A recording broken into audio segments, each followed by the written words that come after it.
Hello! Today we are going to talk about short rows. And short rows, as the name suggests, are partial rows worked in either knitting or crochet to create curved sections such as toes or heels. And they can also be used to add length to certain areas in a garment. You may have also come across short rows when you're working sleeve caps, like in the flower child top pattern or my incomplete pattern of a bobble in tie. But today we are going to be working short rows to add length to the back of our sweater. So if we look at our bodies, we usually measure our neckline from the clavicle down, or from the back, which is this bone, the nape of our neck right here. And when we design sweaters, specifically top-down sweaters, that's what I mean by circular. If we just go around in a circle, then the garments tend to pull in because the back of our the back of our bodies needs more height than the front of our bodies. So in order to avoid that kind of little choking sensation, we can employ the use of short rows to add length to the back of our neck and make our sweater as comfortable as possible. Now today we're going to be exploring that possibility with the Vintage Waves sweater pattern, which is a pattern that will be released this either Friday or Saturday, depending on the speediness of my work to get the final video tutorials up and linked into the written pattern. But anyway, the vintage sweater pattern is a stash busting extraordinaire pattern, which, as I said, includes short rows. So without further ado, let's get into exploring one way of creating short rows to add length to the back of our garment. Before we begin our short rows, I am working a foundation single crochet to start with and then 2 rounds of single crochet stitches. And this is to give me a nice base from which to start my short row shaping from. You can also start your short rows after you complete the ribbing for your garment if you're working a top-down pattern as I am.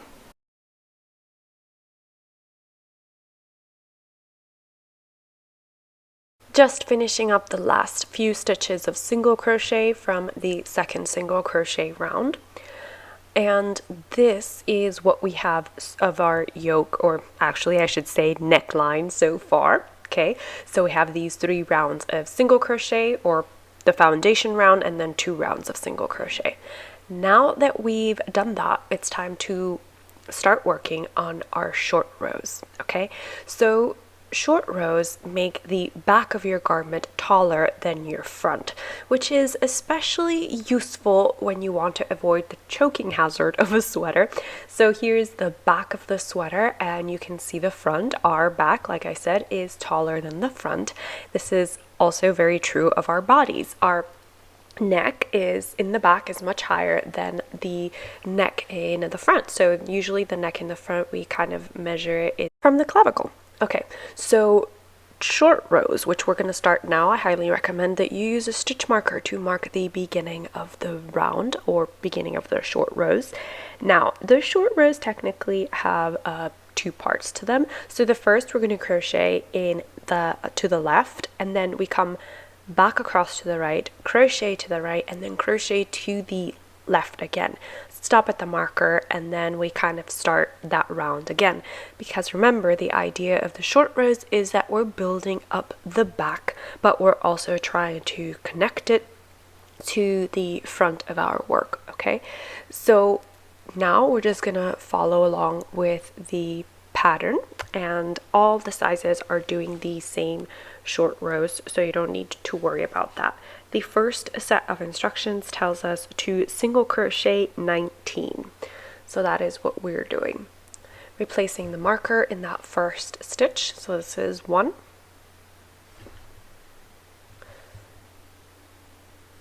2, 3, 4,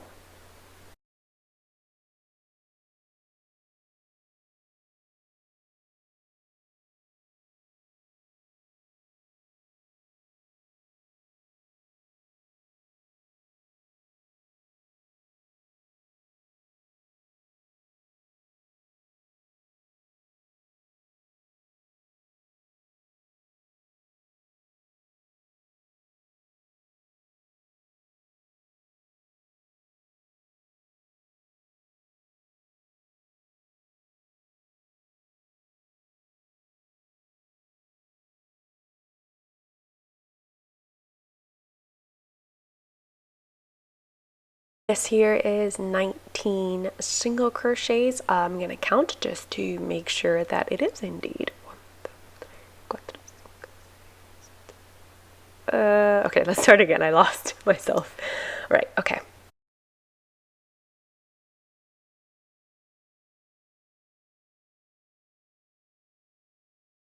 Okay, yeah, that is indeed 19 single crochets. So in the next stitch, we are going to slip stitch to connect, and we are going to pull tightly.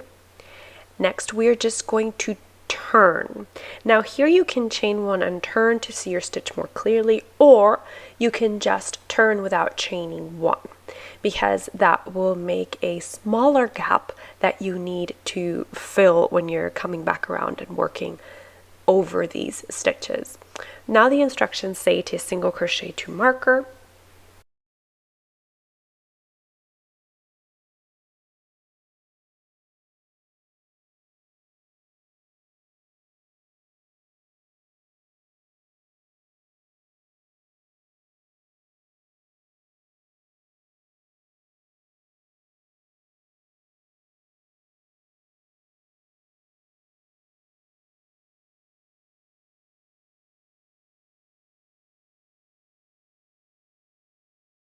and we are going to single crochet in the marked stitch as well. This should be our 19 single crochets. Once we single crochet in the marked stitch, then we start the second half of our short row instructions, which again states to single crochet 19.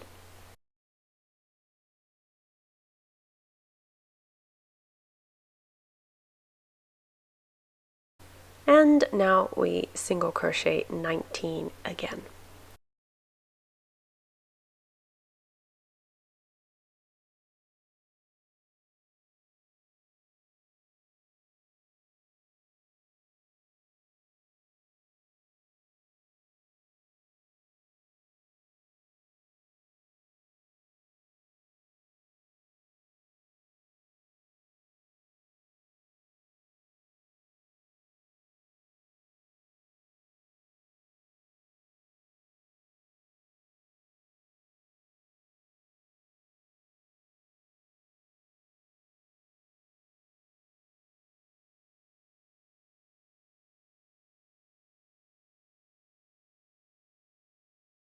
So 19 single crochets, and again we're going to slip stitch in the next stitch.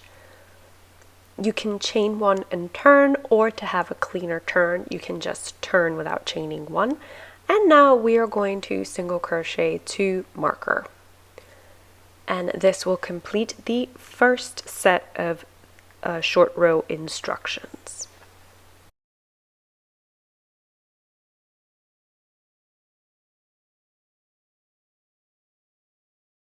So at the moment, this is what we have. I've placed a stitch marker on the right side of our work.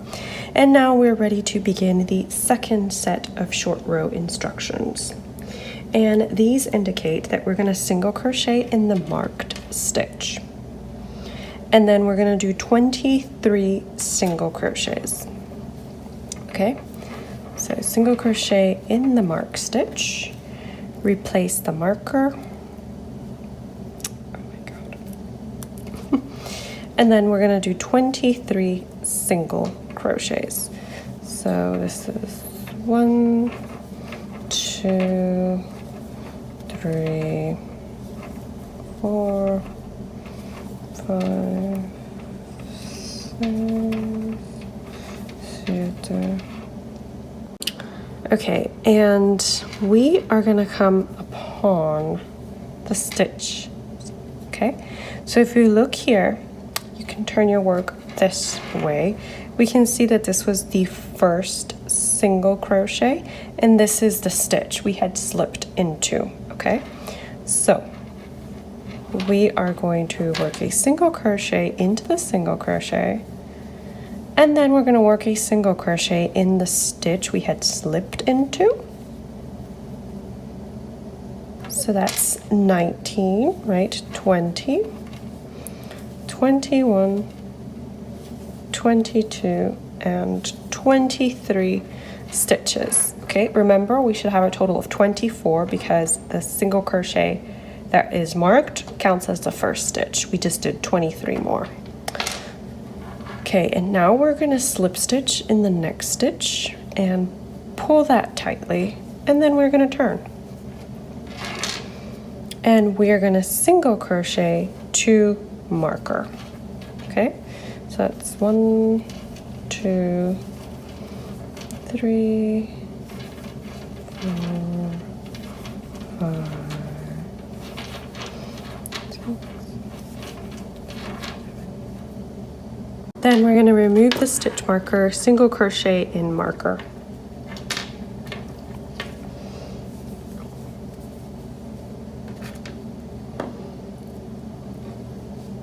Replace the marker. And now we are going to single crochet 24.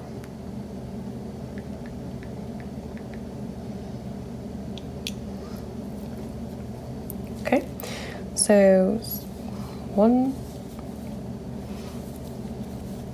And just by completing these 2 full short row sections, which if we break down, it's technically 4 rows, right?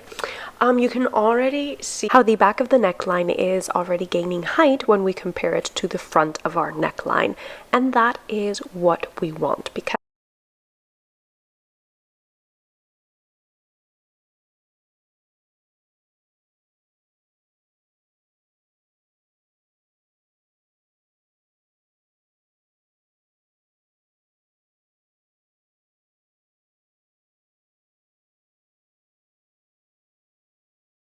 Okay, so this is 19.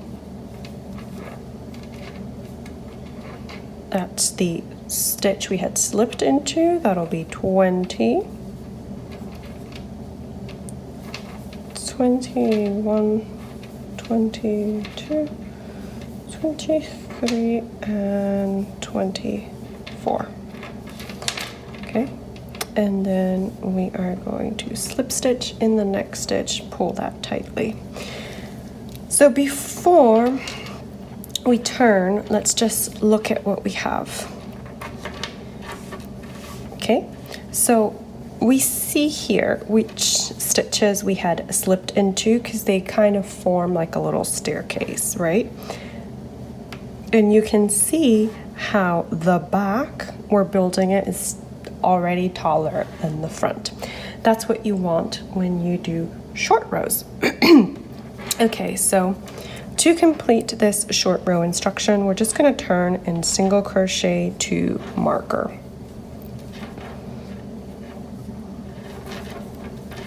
And the reason we turn without chaining 1 is so that we can avoid a bigger stair when we come back and work there, okay? So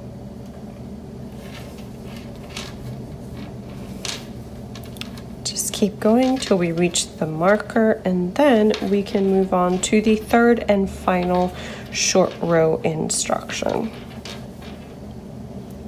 so for the last short row instruction, we are going to single crochet in the marked stitch, and then we will single crochet 28. So here's a marked stitch. Let's replace that marker. It's our saving grace.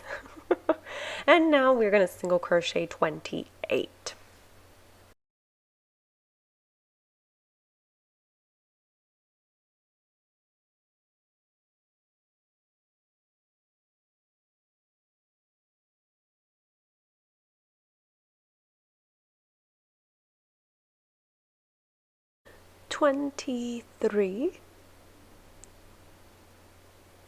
The 24th stitch should be in that stitch that we had slipped into previously.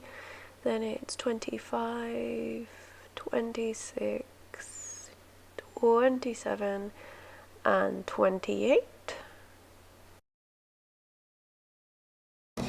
Then we're going to slip stitch here. Remember to pull tightly because the slip stitch doesn't count as a stitch. It's just a way to connect our work. All right, and now we are going to single crochet to marker.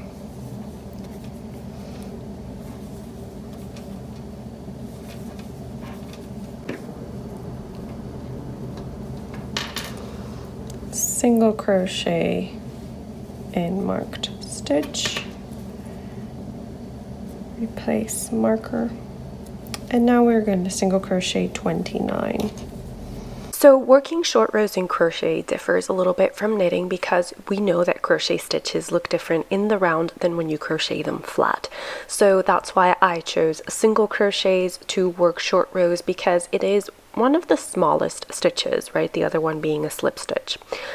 So yes, the back of your neck will be in a different stitch than possibly the rest of your garment, but it will be a more comfortable garment to wear, so it's a small price to pay, I think.